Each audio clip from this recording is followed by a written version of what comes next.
पुष्पा स्टाईलने विदेशी मद्य महाराष्ट्रामध्ये विक्रीसाठी आणणाऱ्या आरोपींना आता पोलिसांनी धडक कारवाई करत ठाण्यामध्ये अटक केल्याचं पाहायला मिळतंय।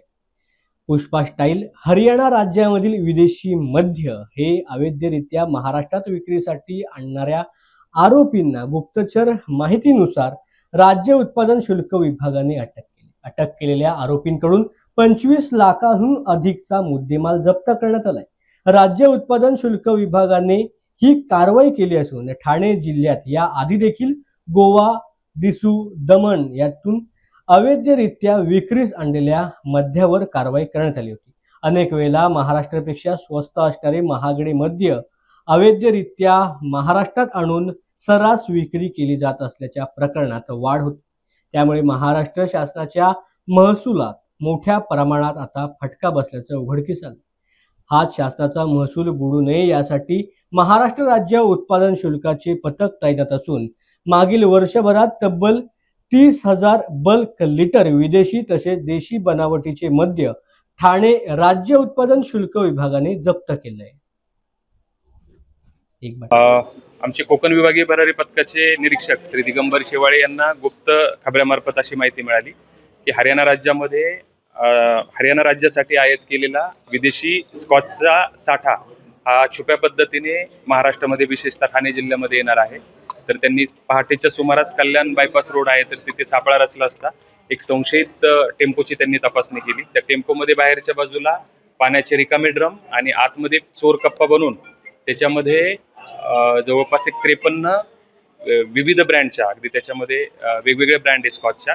तर असा जवळपास 53 बॉक्सेसचा त्यांना मद्यसाठा आढळून आला आणि त्या टेम्पोमध्ये 2 वाहन चालकासह 2 आरोपींना त्यांनी अटक केली आहे। आणि हा मद्यसाठा नेमका कुठे जाणार होता, कोणाकोणाला डिस्ट्रीब्यूट होणार होता त्याचा तपास आमचे निरीक्षक श्री दिगंबर शेवाळे करतायत। एकूण कितीचा मुद्देमाल असेल? हा अंदाज एक वाहनासकट 25 लाखाचा मुद्देमाल आहे। जे 2 आरोपी पकडलेले आहेत त्यांच्याकडून काही माहिती मिळाली चौकशी? हो, चौकशी अंती ते निष्पन्नात नेमका हा मद्यसाठा कुठे घेऊन जाणार होते आणि ते कोणाकोणाला डिस्ट्रीब्यूट करणार होते ते चौकशी अंती कळणार आहे। हरियाणाची दारू आहे, ही दारू ज्यावेळेस महाराष्ट्रामध्ये येते त्यावेळेस याच्या किमतीमध्ये काही फरक पडतो का किंवा ग्राहकांना देण्यासाठी? आता गेले आपण 5-6 महिन्यापासून पाहत असाल की ठाणे जिल्ह्यामध्ये आम्ही राज्य उत्पादन शुल्क विभागाने मोठ्या प्रमाणावरती गोवा असेल, दीव दमण असेल, दादरा नगर हवेली, हरियाणा अशा राज्यामध्ये एक्साईज ड्युटीचा रेट कमी असल्यामुळे अशा ठिकाणी ही विदेशी मद्य स्वस्त मिळतं, ज्याची किंमत आपल्या राज्यामध्ये महाग असल्यामुळे हे जे काही असे अवैध धंदे करणारे इसम आहेत तर त्यांच्या आर्थिक फायद्यासाठी असे शेजारच्या राज्यामधनं अशा आपल्या राज्यामध्ये मद्य आणत असतात आणि त्याची विक्री करत असतात आणि त्यापासून त्यांना मोठ्या प्रमाणावरती आर्थिक फायदा मिळत असतो। मागील काही महिन्यांपासून अशाच प्रकारच्या कारवाया राज्य उत्पादन शुल्काकडून होत आहेत, त्यामुळे अशा प्रकारे गुन्हे करणाऱ्या जे गुन्हेगार आहेत त्यांना काय इशारा नेमका राज्य उत्पादन शुल्काचा असेल? राज्य उत्पादन शुल्क विभागाने विशेषतः सप्टेंबर महिन्यापासून जवळपास परराज्यातलं मद्य असेल किंवा बनावट मद्य असेल जवळपास 30,000 बल्क लिटर पेक्षा जास्त आम्ही विदेशी आणि देशी मद्य पकडलेला आहे। यामधून मोठ्या प्रमाणावरती राज्याच्या महसुलाची चोरी होण्यापासून आम्हाला बचाव करता आला आणि अशा स्वरूपाची कारवाई यापुढेही करण्यात येईल। सर्व जे काही जनता आहे त्यांना आमचं विभागाचं आव्हान हेच आहे की शासनाच्या अधिकृत अनुज्ञप्तीधारकाकडूनच त्यांनी परमिटवरती मद्य खरेदी करावी।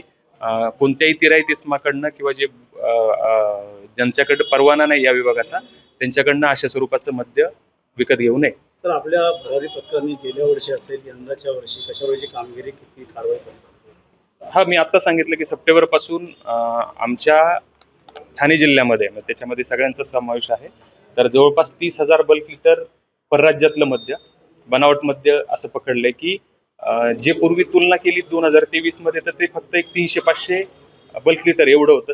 300 बल्क लिटरवरनं आम्ही जवळपास ह्या वर्षभरामध्ये 30,000 बल्क लिटर असं बनावट म्हणा किंवा परराज्यातलं मद्य पकडू शकलो। हे आमच्या विभागाचं यश आहे। किती लाखाची या ठिकाणी अंदाजे गेल्या वर्षभरात जवळपास 11.5 कोटीचा मुद्देमाल होता आणि एप्रिल पासून मे पर्यंत जवळपास 3 कोटी रुपयाहून अधिक किमतीचा मुद्देमाल आहे। असं जवळपास एक 14-15 कोटीचा मुद्देमाल आम्ही एका वर्षभरामध्ये हस्तगत केला।